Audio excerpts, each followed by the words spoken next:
Hola, buenas tardes. Me presento, mi nombre es Antonio Carrillo Rubio, estudiante de Derecho Corporativo número 2, y en esta ocasión les voy a presentar el trabajo final de Derecho Corporativo, el cual lleva por nombre Sindicatos en México.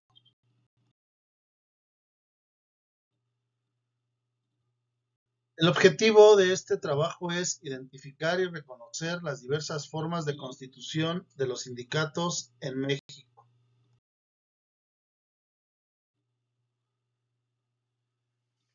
El fundamento jurídico de los sindicatos se encuentra en el título sexto del Trabajo y de la Previsión Social, en su artículo 123, apartado A de la Constitución Política de los Estados Unidos Mexicanos. De igual manera, se encuentra fundamentado en el título séptimo, Relaciones Colectivas de Trabajo, capítulo 2, Sindicatos, Federaciones y Confederaciones. Esto se encuentra en los artículos del 356 al 380 de la Ley Federal del Trabajo.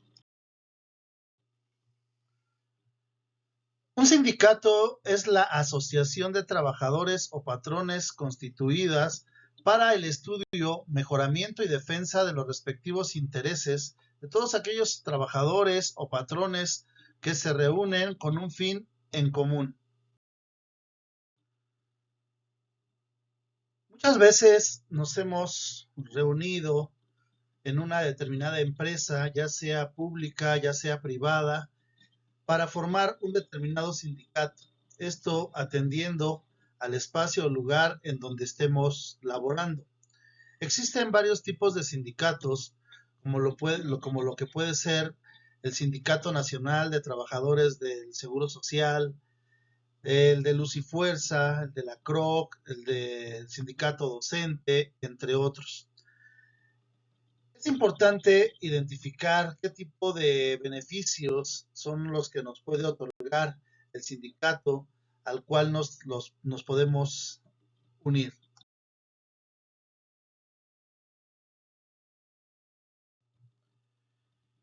Si bien sabemos que un sindicato es una agrupación de personas que se unen con un fin en común en un ente económico.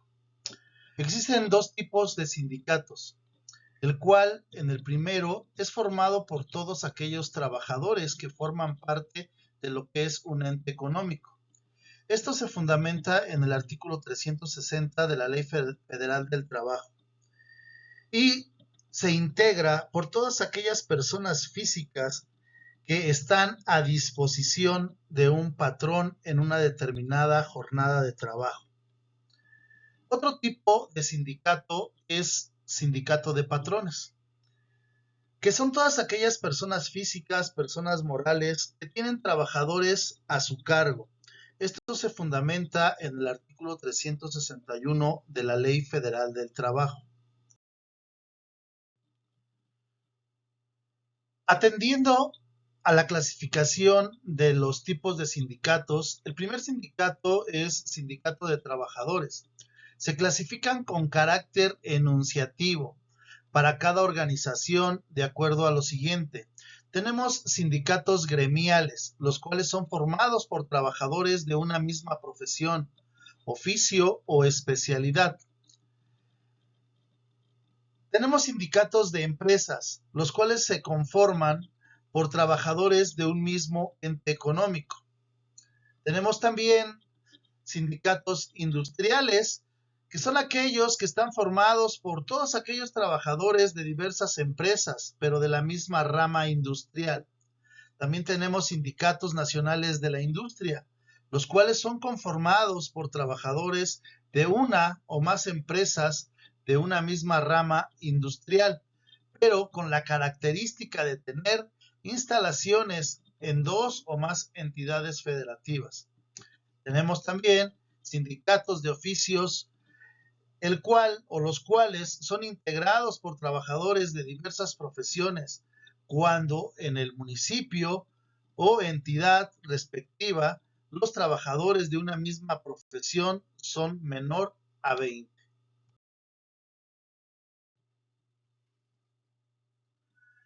Atendiendo a la segunda clasificación de los tipos de sindicatos, tenemos los sindicatos de patrones, los cuales los podemos encontrar de dos formas. Los primeros son formados por patrones de varias ramas o actividades, esto es, atendiendo a las actividades empresariales, las cuales se fundamentan en el artículo 16 del Código Fiscal de la Federación, las cuales nos hacen mención que podemos encontrar actividades como lo que son comerciales, industriales, agrícolas, ganaderas, pesqueras, silvícolas, entre otros. También tenemos sindicatos nacionales, los cuales se conforman por patrones de una o varias ramas, de igual manera, de distintas actividades, pero esto es en distintas entidades federativas. ¿Cuáles son los requisitos para formar un determinado sindicato? Los sindicatos no requieren de autorización previa, tanto patronales como de trabajadores. Deben registrarse en la Secretaría del Trabajo y Previsión Social cuando sean de competencia federal y en los centros de conciliación y arbitraje cuando sean de competencia local. De esta manera, la autoridad da fe de que el sindicato reúne los requisitos legales para que se pueda constituir. Para el registro de un determinado sindicato debe de reunir por lo menos dos. Primer requisito de fondo, los cuales se clasifican en 4 apartados. Primero, el objeto de la asociación deberá ser el estudio, mejoramiento y defensa de los intereses de los agremiados. Número 2, deberá señalar si el sindicato es de patrones o es de trabajadores. Número 3, si el de trabajadores deberá contar con un mínimo de 20 en servicio activo. Si es de patrones, el número 4 debe de contar por lo menos con 3. Segundo requisito es de forma. Para formar un determinado sindicato se requiere de una copia autorizada del acta de la Asamblea Constitutiva. Esto es nuestro primer punto. Como segundo punto, tenemos la lista con el número, nombre y domicilio de todos aquellos trabajadores, así como los datos de los patrones, empresas o establecimientos en los que presten sus servicios. Número 3, copia de los estatutos. Número 4, copia del acta de asamblea en que se elija a la directiva. Todos estos documentos de forma deberán ser autorizados por el secretario general, el de la organización y el de actas.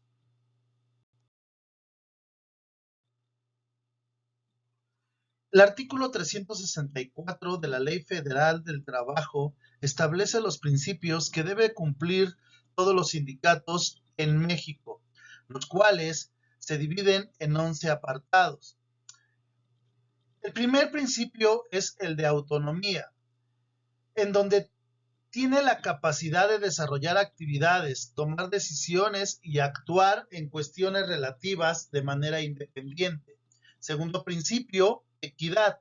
Se caracteriza por el uso de la imparcialidad para reconocer el derecho de cada trabajador. Número 3, democracia. Determina la forma de la organización social, la cual tiene una participación mayoritaria en las decisiones, ya sea de forma directa o a través de los representantes. Cuarto principio de legalidad. Los derechos y las obligaciones están sujetos a la ley. Número 5, transparencia. Implica el actuar de la administración, permitiendo que la información se encuentre a la vista de los trabajadores. Número 6, certeza. Permite conocer correctamente hasta dónde llegan las obligaciones de los trabajadores. Número 7, gratitud. Brinda los servicios y apoyo de manera gratuita, otorgando asesoría. Número 8, inmediatez. Representa la potestad sancionadora o disciplinaria del empleador hacia el trabajador. Número 9, imparcialidad. implica que el sindicato no tiene favoritismos personales entre patrones y trabajadores. Número 10. Respeto a la libertad sindical. Reconoce el derecho de los trabajadores a organizarse con el propósito de imponer una igualdad laboral. Y número 11. Garantías. Son proporcionadas por la ley, otorgando derechos a los trabajadores, los cuales pueden ser materiales o inmateriales. Al formar un sindicato o pertenecer a un sindicato, existen varias ventajas y desventajas.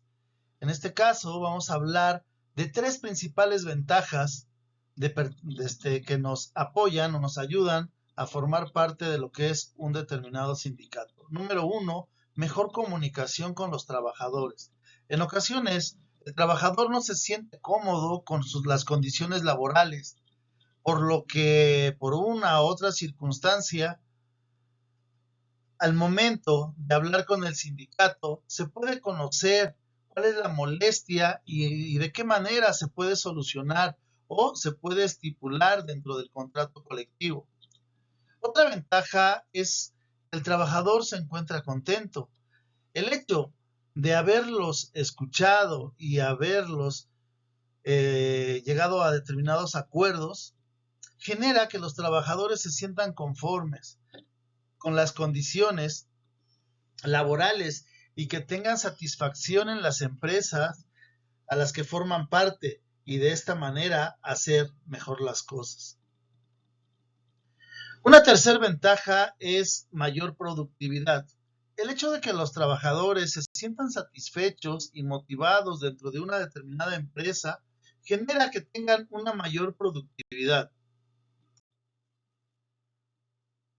Principales desventajas de contar con un sindicato. En ocasiones, los sindicatos exigen más de lo justo. Al momento de negociar con un determinado sindicato, puede que se quieran pasar de listos y exigir más de lo necesario, lo que puede provocar un determinado descontento por parte de los patrones, por parte de los trabajadores. De igual manera, otra desventaja que se da muy común son las huelgas. También generan mucho ruido y en ocasiones son perjudiciales, ya que les generan huelgas por una determinada inconformidad. Muchas veces, al formar parte de lo que es los sindicatos, se busca el mejoramiento de las condiciones laborales de todos aquellos trabajadores. Las principales prestaciones de ley en México son 12 y muchas veces esas prestaciones es necesario formar parte del sindicato para poderlas exigir. Pero ¿cuáles son esas 12 prestaciones de ley que tenemos aquí en nuestro país? Todos los trabajadores en primera instancia tienen derecho a lo que es un sueldo, el cual no puede ser inferior al mínimo. De igual manera, por cada 6 días laborados, tendrán derecho a lo que es un descanso laboral de un determinado día.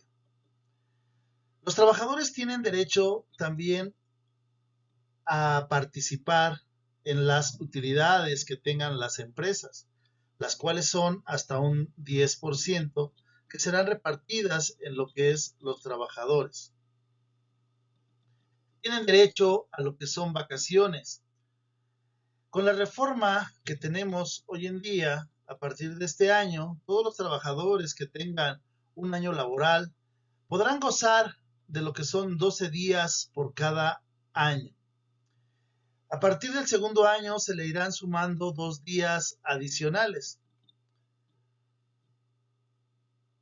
A partir del tercer año, otros 2 días. Cuarto año, 2 días más. Y así vamos a esperar 5 años para que puedan ir subiendo 2 días cada año.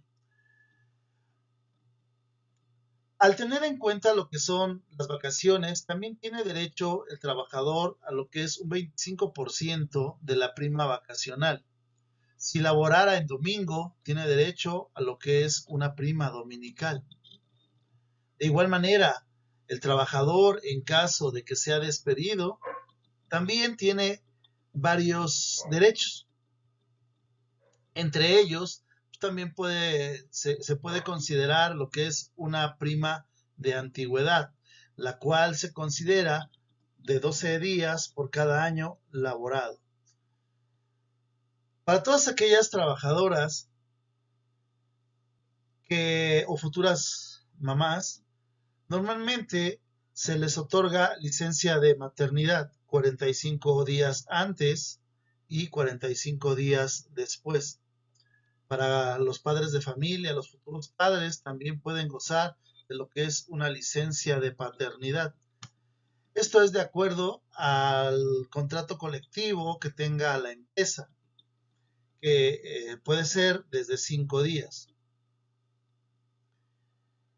Una vez de que la futura madre, la futura mamá, tenga a sus hijos, ellos pueden gozar de lo que es un periodo de lactancia, en donde de acuerdo a la Ley Federal del Trabajo se le permitirá prácticamente en ese periodo de lactancia la mamá considerar hasta 1 hora en donde pueda darle sus alimentos a su hijo.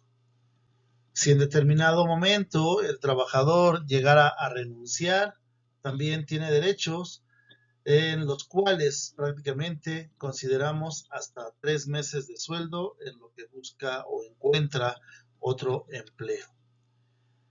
A fin de año tiene derecho a lo que es un determinado aguinaldo.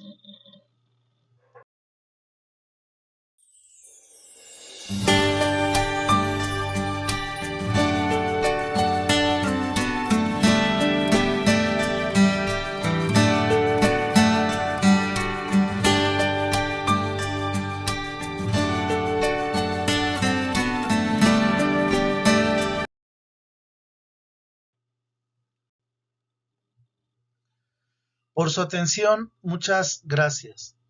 Desarrolla una pasión por aprender. Si lo haces, nunca dejarás de crecer. Anthony D'Angelo.